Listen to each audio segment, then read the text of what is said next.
Hear that? That's the sound of not only the American economy, but also the financial elbow room that ISD 194 had when they first built this school in 2005.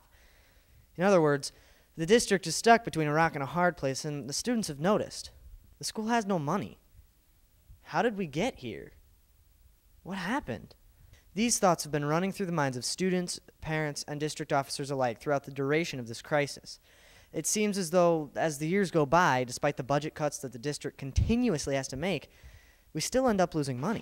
There are multiple causes that could have contributed to the school's financial situation breaking down. But what do the students think caused this crisis? Because they spend money on dumb stuff.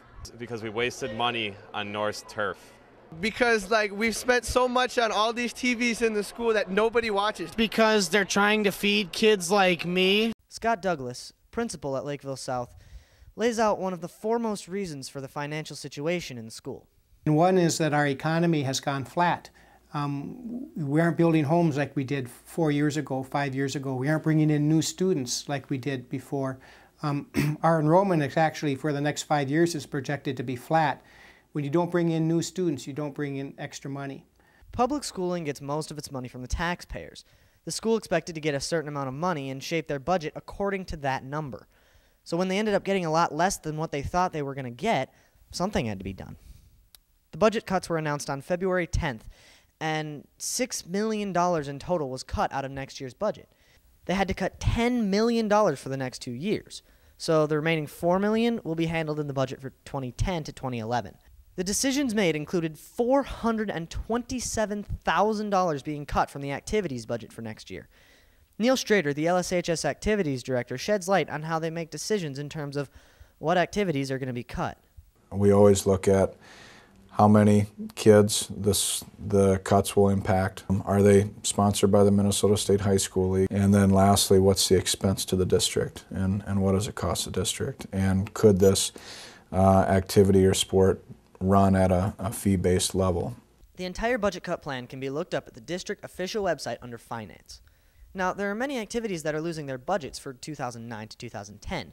Included in that list are Academic Decathlon, Math League, Knowledge Bowl, SAD, and YIG.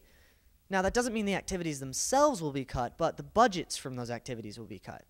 So if those activities can run without spending any significant amount of money or spending more than what they get from activity fees, they can still run as always. So what about the activities that actually made money last year?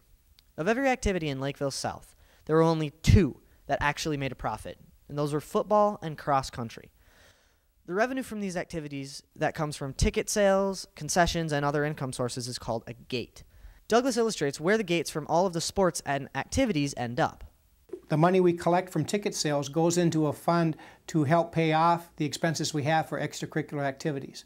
It doesn't just go to football, but it goes into a fund that let's say our budget in extracurricular activities was $1 million, and we collected $20,000 in gate receipts. We'd subtract that from the $1 million as far as expenses. Now, despite the economy being the way it is and the school needing to cut $10 million, improvements have still been made. Sports and activities have received upgrades, and the computer lab in B303 has been completely remodeled with a set of brand new computers. So in a financial crisis like this one, how in the world is it that Lakeville South can still afford to buy a set of 32 brand new computers and a plethora of new sports and academic equipment? Well, it comes from a special section of the budget that is designated exactly for that purpose. One of the categories that schools use in funding is called capital outlay, and that's for large ticket items or items that have a durable length longer than a year and cost $100 or more, and that comes from capital outlay. And each building gets a certain amount of capital outlay dependent on its population, how many students are in the building. In fact, purchases in physical items only make up 15% of the school's budget. The other 85% goes to paying staff members. So when a purchase like that is made, mathematically, it has less of an effect than when a new teacher is hired. So the purchases that help the school stay up to date and optimize the learning environment actually don't hurt the school as bad as students think. Now, despite the state's economy being unable to support education at the level that it used to, the Lakeville Area School District was able to make the budget cuts work. The purchases they decided to make didn't really make as much of an impact as some might think, and frankly, Lakeville isn't the only district that's going through the same problem. Overall, the budget cut situation could have been a lot worse, and that which is hopefully the hateful to future you, will bring a healthier fiscal do not environment. do to your fellow. So this is Ryan Linney, Luke Brown, and Southside, and we approve this message.